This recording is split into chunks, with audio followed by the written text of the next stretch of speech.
아멘. 비 오니까 좋으시죠? 여러분 요새 안 하던 새벽기도 하니까 어떤 생각 드세요? 이렇게 기도 내가 많이 해도 되나? 막 그런 생각 드십니까? 이렇게 오래 많이 하면 안 되는데 그런 생각. 배추가 소금에 푹 절여져야지만 대충 절여지면은 그 김치를 못 담그지 않습니까? 그 기도와 말씀은 그야말로 푹 젖어 들어야만 되는 것입니다. 우리나라 영화 중에 여러분 명랑이라는 영화 보셨습니까? 아마 우리나라 영화 중에 제일 많이 본 우리나라 사람들이 제일 많이 본 영화라고 이제 알려지고 있습니다.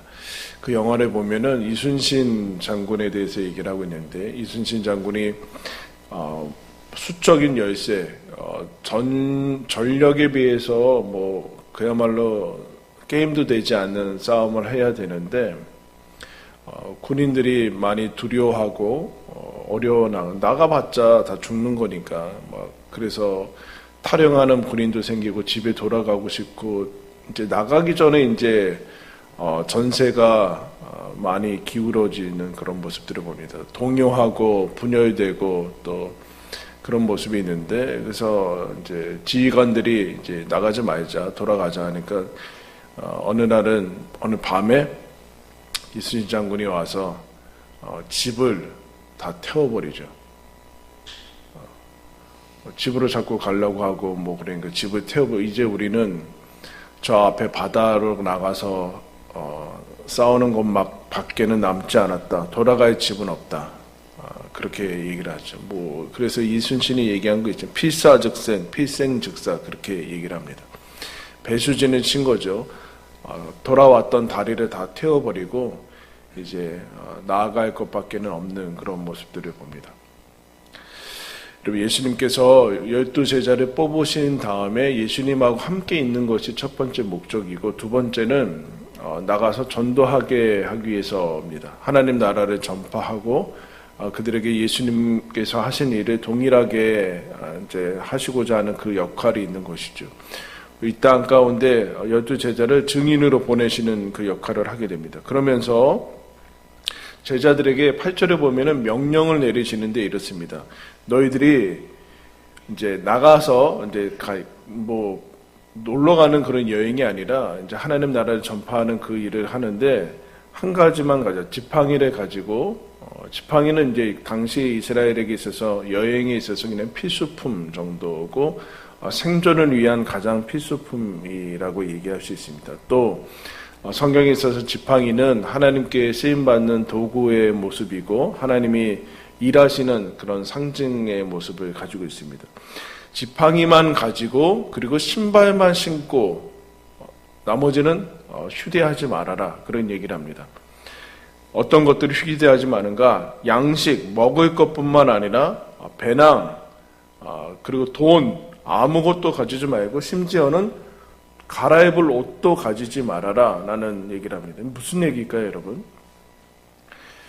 이제 이 제자들이 가는 그 제자들을 만나는 사람들에게 이제 상징적인 모습인데, 즉 제자들이 찾아가서 선지자들에게 하나님께서 가끔씩 명령하실 때가 있습니다. 무슨 옷을 입어라, 아니면 이사야처럼 몇 년 동안 옷을 벗고 있어라, 막 그런 명령을 내리시는데, 이 제자들이 둘이 찾아가는 것은 율법에 있어서 두세 사람의 증인이 있어야지만 확증한다라는 것이 있기 때문에 둘이 보냅니다.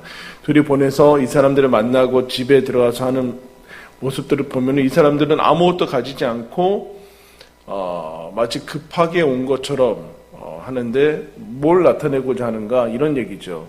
하나님의 복음을 전하고 하는 그때 당신들에게는 다음 기회는 없다라는 얘기입니다. 두 버릇을 가지고 여기서 우리가 다음에도 찾아올 거라는 생각하지 말아라 라는 그 얘기입니다. 두 버릇도 없고 신발만 신고 양식이나 그런 옷을 가지고 있어서 이 사람들에게, 너희들에게 다음 기회가 있어서 다음에로 믿는 것을 미룰 생각하지 마라. 종말론적인 그런 이제 상징적인 모습입니다. 다음 기회는 없고 미루면 안 된다. 오늘이 마지막이고 오늘 결정해야 된다. 여러분 예수를 믿으라고 하면은 뭐라고 합니까? 다음에 뭐 그런 얘기를 하게 됩니다. 다음은 없죠. 다음은 없습니다. 다음에 정말로 기회가 올지 안 올지도 모릅니다. 그럼 다음이라는 것은 언제나 우리들에게 소망을 주는 것이죠. 아, 다음에도 기회가 있다는 거 소망을 주는데 동시에 소망과 동시에 여러분 멸망을 가져오는 게 다음으로 미루는 겁니다. 다음으로 미루는 거. 그때 하나님께서 제자들에게 아무것도 가지지 말고 누구의 집에 들어갈 때 그 모습을 갖춘 종말론적인 모습을 갖추고 가라라고 얘기를 하게 됩니다. 또 하나 왜 양식과 배낭과 돈과 이런 것을 가지지 말라. 제자들한테는 그 소식을 제자들을 만나는 사람들에게 있어서는 이 사람들이 마지막 대안이구나. 하나님께서 보내시는 마지막 대안이고 다음으로 뭐 그런 내일 모레로 미룰 수 있는 것이 아니구나라는 것과 동시에 이 소식을 전하는 제자들 역시도 마찬가지로 아무것도 휴대하지 않았기 때문에 오직 너희들은 하나님만 의뢰해야 된다. 그 얘기를 합니다. 돈이나 양식이나 너희들이 가진 것들을 의뢰해서 하나님 복음을 전하는 것이 아니라 오직 아무것도 가진 것이 없기 때문에 하나님만 의지하면서 살아야 된다.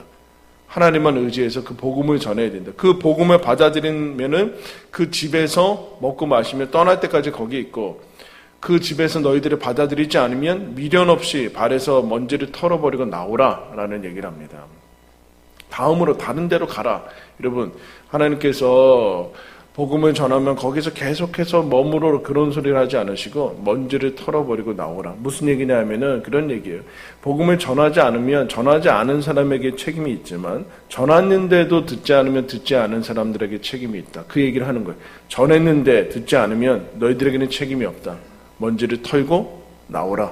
그런 얘기를 이제 하게 됩니다. 역시 마찬가지로 다른 것들에 대해서 얘기를 하는 것이죠.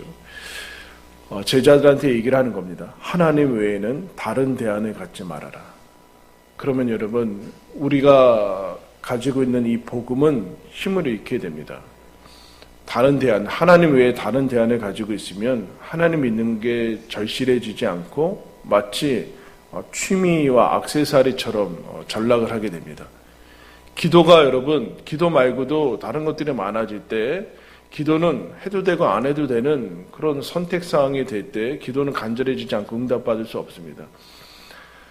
제자들 역시도 마찬가지고 이 복음을 듣는 사람들 역시도 마찬가지고 다음이 없고 하나님 외에는 의뢰할 사람이 없다라는 것을 직면할 때 이 삶에 한 번뿐이고 하나님께서 찾아오신 이 기회에 대해서 우리가 직면할 때 우리의 삶은 절실해지고 변화가 나타나고 거기에서부터 구원이 일어나는 것을 보게 됩니다.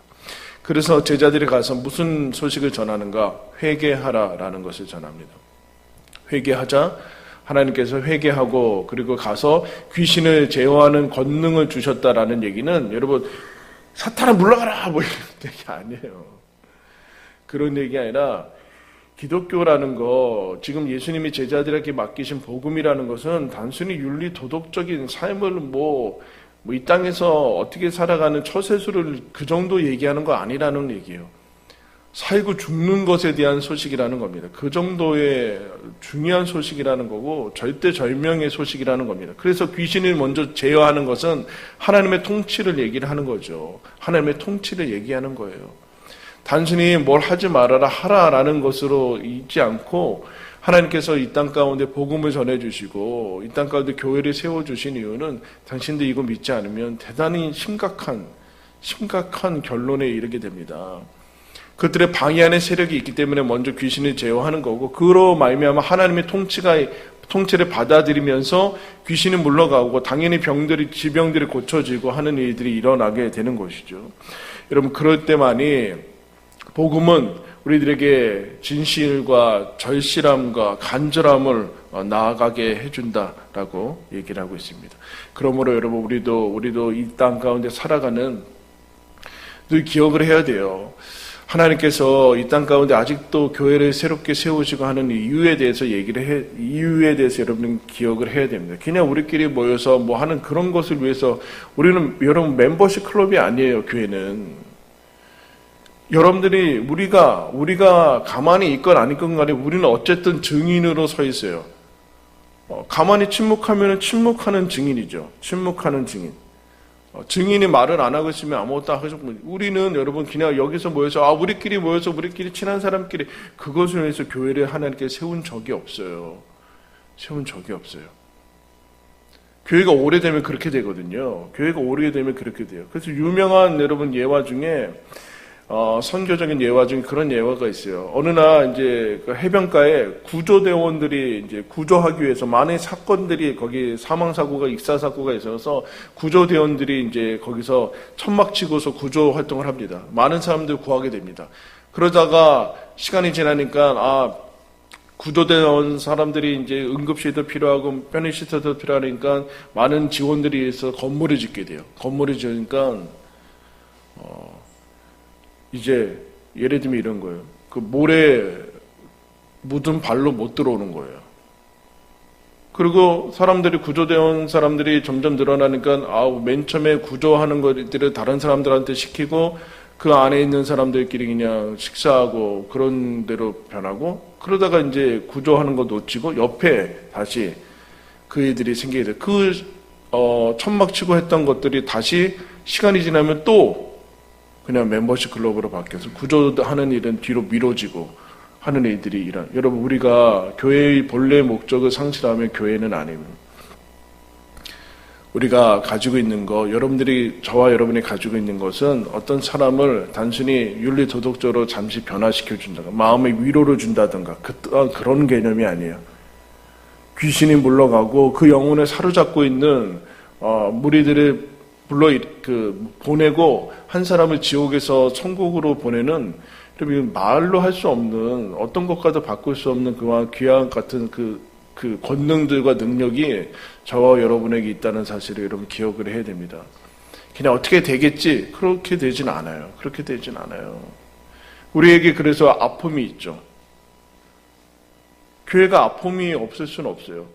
하나님 없는 사람, 하나님을 안 믿고 있는 사람들에 대해서 이런 아픔이 있고 그것을 향해서 기도하고 또 눈물 흘리는 그와 같은 모습들이 우리들에게 있습니다. 그러므로 여러분 이 일은 제자들에게 있어서도 예수님과 같이 먹고 지냈던 제자들에게 있어서 예수님 말고는 예수님 말고 예수님을 의지하지 않고서는 이루어질 수 없는 일들이에요. 예수를 오래 믿으면 하나님의 은혜로 여러분 주변에 믿지 않는 사람들이 없어지죠. 그러면 여러분 우리는 안주하게 되고 마치 이것이 기독교가 잘 살게 해주는 그런 어떤 방식인 것처럼 생각하는데 그렇지 않다는 거예요. 한 영혼이 멸망해서 영혼이 돌이킬 수 없는 그 운명에서 하나님의 은혜로 우리가 구원을 받고 하는 가장 놀라운 영생의 길을 우리들에게 허락하신 것을 여러분 기억해야 됩니다. 그러므로 우리는 언제나 이 땅을 마치 오늘 떠날 것과 같은 그런 종말론적인 자세를 유지하고 그리고 하나님 외에는 다른 대안을 갖지 않는 삶의 자세를 여러분 가지고 있을 때 우리의 삶은 진실해질 수 있습니다. 여러분 예수님께서 그러면 믿기는 속히 해라. 속히 믿고 내일로 미루지 말고 오늘 들은 말씀 가지고 오늘 전해야 됩니다. 여러분 마음속에 떠오르는 사람들이 있지 않습니까? 그게 자녀일 수도 있고 부모일 수도 있고 또 나와 만나는 사람일 수도 있습니다. 그냥 친절하게 대해서 그렇게 되어질 문제가 아니라는 사실입니다. 하나님께서 오늘도 저와 여러분들이 이 땅 가운데 남겨두시고 교회를 세우신 목적에 대해서 생각을 해야 됩니다. 우리를 통해서 누군가를 구원하시고자 하는 하나님의 마음이 있다라는 사실을 여러분 기억하시고 기도하시며 그것이 여러분 부담으로 다가오지 않습니까? 그러나 여러분 부담을 떨쳐버릴 때 우리는 타락하게 되어 있습니다. 교회가 그 부담을 없애버리고 그냥 부담을 외면하고 있을 때 여러분 제자는 제자들로 될 수 없고 예수님을 따라갈 수 없게 됩니다. 그것들을 가지고 예수님을 따라가는 겁니다. 그럼 그것들을 기억하시고 다음으로 미루지 말고 그리고 하나님 외에 다른 대안을 갖지 말고 그때 우리 삶은 진실해질 수 있습니다. 오늘이 마지막이라는 생각을 가질 때 우리의 삶은 여러분 진실하고 간절하고 그야말로 100% 살아낼 수 있습니다. 100% 살아낼 수 있습니다. 하나님께서 우리에게 주신 그 은혜를 여러분 기억하시고 저와 여러분의 예수의 증인으로 제자로 오늘 여기에 이 땅 가운데 이 시대 가운데 파송받아서 살고 있다라는 사실을 여러분 다시 한번 기억하면서 있는 그 자리에서 축복과 복음의 통로로 살아내는 저와 여러분들 되길 바랍니다.